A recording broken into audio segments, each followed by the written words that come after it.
justicia. Doctor, queríamos conversar con usted con relación a la reunión que se mantuvo ayer, como cada eh, Lunes. lunes, de la reunión de la comisión de la reforma del Código Penal. Y un tema creo que fue bastante también debatido, el tema de la modificación del artículo 142, que es a relación a la invasión de inmueble ajeno.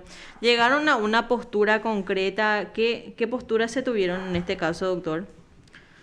Bueno, llegamos a una posición casi unánime de, como comisión, recomendar la no modificación del artículo 142 que sanciona la invasión de inmueble ajeno. Mm. Por varios motivos, ¿verdad? En primer lugar, la problemática del campo y de las invasiones que se generan, que es acuciante en realidad, no tiene un problema en la falta de una ley o de una reglamentación concreta del conflicto, ¿verdad? Sino el problema está en la inacción y en el no cumplimiento de las normas penales y procesales penales que existen por parte del Ministerio Público y de la Policía Nacional.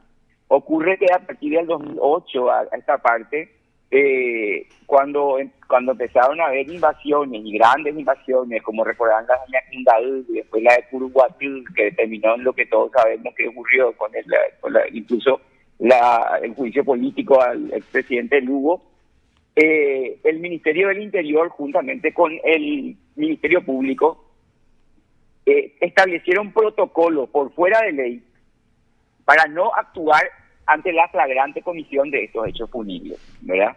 Y eso es algo que ya se dejó sin efecto en el año 2019, pero que todavía tiene resabios a través de instructivos internos, tanto en el Ministerio Público como en la Policía Nacional, que impiden la reacción inmediata de estos órganos del orden público y que generan el problema que hoy tenemos y que crean la sensación de que el problema es la ley, de que hay que aumentar las penas, de que hay que, qué sé yo, modificar en uno u otro sentido para que se evite el conflicto. Y en realidad no es así. La ley es correcta. Los hechos punibles que se cometen también con la invasión de inmuebles, que muchas veces son daños, que es coacción, que son otros delitos que se aplican con las reglas del 70 y se aumentan los marcos penales a los marcos esperados por la propuesta de los senadores Sergio Godoy y otros, ¿verdad? Entonces lo que dijimos es, aplicando correctamente las reglas de la flagrancia, aplicando correctamente las reglas del concurso, vamos a tener los resultados que esperamos. Es decir, no es necesario modificar la ley para llegar a abordar el conflicto. Sí, se estableció que que el dictamen de la comisión va acompañado de una exhortación tanto al Ministerio Público como a la Policía Nacional a actuar conforme a la ley y excluir estos reglamentos que transforman pequeñas invasiones en grandes invasiones, ¿verdad? Y bueno, eso es un poco el resumen por el cual se dictaminó en forma unánime, repito, porque el Poder Judicial, el Ministerio Público y la Defensoría Pública también dictaminaron en ese mismo sentido. En este caso, doctor, ¿qué es lo que se pretendía con relación a la modificación? ¿Qué es lo que se buscaba en este caso? Bueno, en primer lugar se aumentaba la pena Mm. y además se establecían circunstancias agravantes cuando se producían daños a la propiedad, ¿verdad? Y en realidad el tipo penal existe, ya prevé el daño a la propiedad, porque cuando se ingresa mediante el cortado de alambre y demás, se está haciendo daño a la propiedad, ¿verdad? Y cuando se impide el trabajo de campo, la cosecha, la siembra, o cuando se impide la ganadería, estamos entrando a ámbitos de hechos punibles contra la libertad, que tenemos coacción grave, y que concursando correctamente las normas penales, se producen los aumentos de los marcos penales que se pretendían en este proyecto. Doctor, con respecto justamente a este tema del aumento de penas que hay de repente, con respecto al artículo 107, el homicidio culposo, ¿qué piensa usted? Porque entendí, por lo menos por las informaciones que tenía, que ustedes se opusieron. Así es, nosotros consideramos que se afecta el principio de proporcionalidad con estos aumentos. Además, se desconocen las reglas que existen en el Código Penal sobre las violaciones de esas otras normas de conducta y que ya prevían toda esta situación, ¿verdad? Se hace una modificación para establecer las reglas del concurso en un mismo tipo penal. Y eso no es correcto, ¿verdad? Hay que separar las conductas y hay que seguir las reglas de la sistemática penal. Nosotros dictaminamos en contra y lastimosamente este tipo de creencias o fenómenos de pensar que aumentar la pena genera un efecto de prevención general mayor es una falacia. No hay ningún estudio que diga que aumentando las penas de un cierto fenómeno disminuya ese fenómeno. Ya pasó eso con el secuestro, ya pasó eso con la violencia familiar y en realidad los efectos de los aumentos de pena son contrarios a lo que se busca. En el caso de violencia familiar, cuando se le volvió crimen y con la otra vez la mala aplicación del artículo del Código Procesal Penal 242 y siguientes, generó un aumento de la prisión preventiva en ese tipo de hechos punibles que llevó a que las mujeres no quieran más denunciar a su marido porque se le quitaba la convivencia, la capacidad de trabajo y se generó otros conflictos que empeoraron la situación en lugar de solucionar la situación. Pero, doctor, teniendo en cuenta estas cosas que están con respecto a las penas, veo que el diputado Edgar Ortiz del PLRA, específicamente del departamento de Itapúa, plantea también como proyecto de ley la modificación de los casos de secuestro y quiere elevar a 70 años la pena máxima, doctor.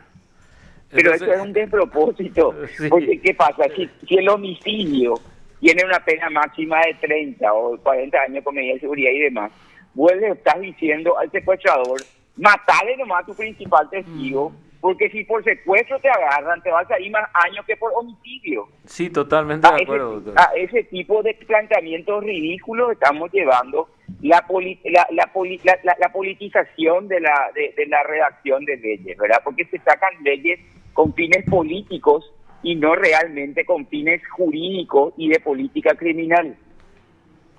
Porque en este caso lo que a mí más me asusta, doctor, es, por ejemplo, que colegas que en teoría creo que deberían de no seguir este tipo de proyectos se allanen a este tipo de planteamientos. El problema es que en la Cámara de Diputados y en la Cámara de Senadores se guían por las cuestiones políticas que son populistas, ¿verdad?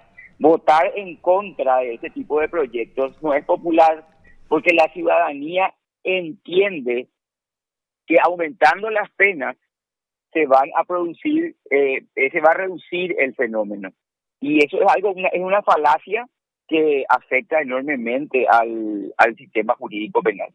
Doctor, también desde la Senat ayer hablaba también la doctora Suyi Rolón con relación de alguna manera de atenuar también las penas con relación a las mujeres que de alguna manera enfrentan procesos por introducir droga en los penales para sus respectivas parejas. Eso también están analizando, por ejemplo, desde la Senat. Bueno, mira, hay que ver el tema del reproche, porque yo creo que eso hay que analizar caso por caso y no por ley. Nosotros tenemos reglas en el artículo 65 que permiten medir el reproche, ¿verdad?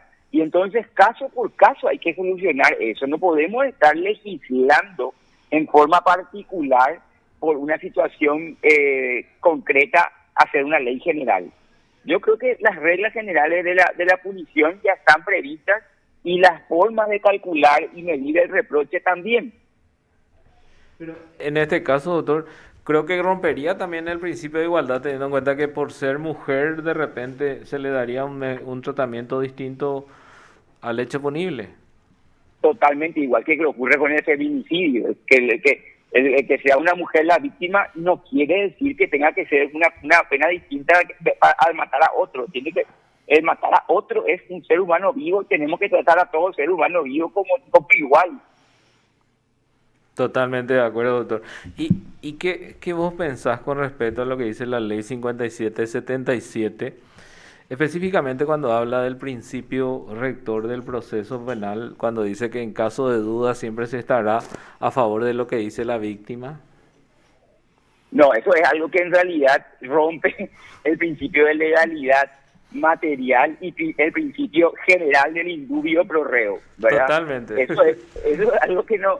que hacemos leyes como si fuera que uno iba a inventar la pólvora y no se ve el sistema y no se ven las reglas generales que hacen a la aplicación de las normas penales. Ese es el problema que está teniendo el Congreso en este periodo y ya comenzó en el anterior, ¿verdad?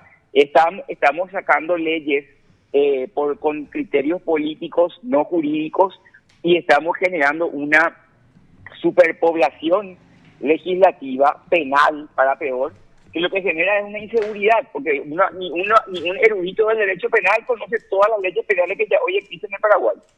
La verdad que sí, es impresionante la cantidad de leyes que ya se han modificado y los que se quieren presentar. Así mismo, y hay cuestiones de leyes, hay la cuestión de hechos punibles, de abusos sexuales en niños y demás, se aumentaron las penas a marcos altísimos que en realidad tampoco generaron una disminución en los casos. Lo que se generó es que no se denuncien más porque se volvió crimen y porque se genera prisión preventiva inmediatamente y nosotros en realidad afectamos la persecución penal de los hechos, porque hay que entender que la prisión preventiva no es la pena. La prisión preventiva es una medida cautelar y la aplicación inmediata y abusiva de la prisión preventiva genera que muchas veces la gente ni denuncie ya el hecho punible. Te quiero leer, doctor. Artículo 46, principios procesales, dice, verosimilitud. Para el dictado de medidas cautelares y de protección personal, en caso de duda, se debe estar a lo manifestado por la víctima de los hechos de violencia. Esto está en la ley 5777, procedimiento para denuncia de hechos de violencia hacia las mujeres. Gravísimo, gravísimo. Y se hacen leyes, incluso esa ley de violencia de género y contra la mujer, se sacó una ley a tambor batiente. Las feministas persiguieron sacar toda esa violencia telemática, violencia aquí, violencia allá, y ninguna tiene sanción. O sea, todas las conductas están descritas, pero se olvidaron de ponerle sanción a los tipos penales. Entonces se generaron leyes de aplicación imposibles, porque no hay sanción. Y así se sacan leyes sin estudios serios, sin análisis por profesionales del derecho, y con tal de hacer cumplir una finalidad política, nos llenamos de leyes que otra vez no mejoran el sistema jurídico, empeoran. Espectacular. Muchísimas gracias, doctor, por esto, muy amable. A las órdenes cuando gusten. Lo escuchaste aquí en PDS.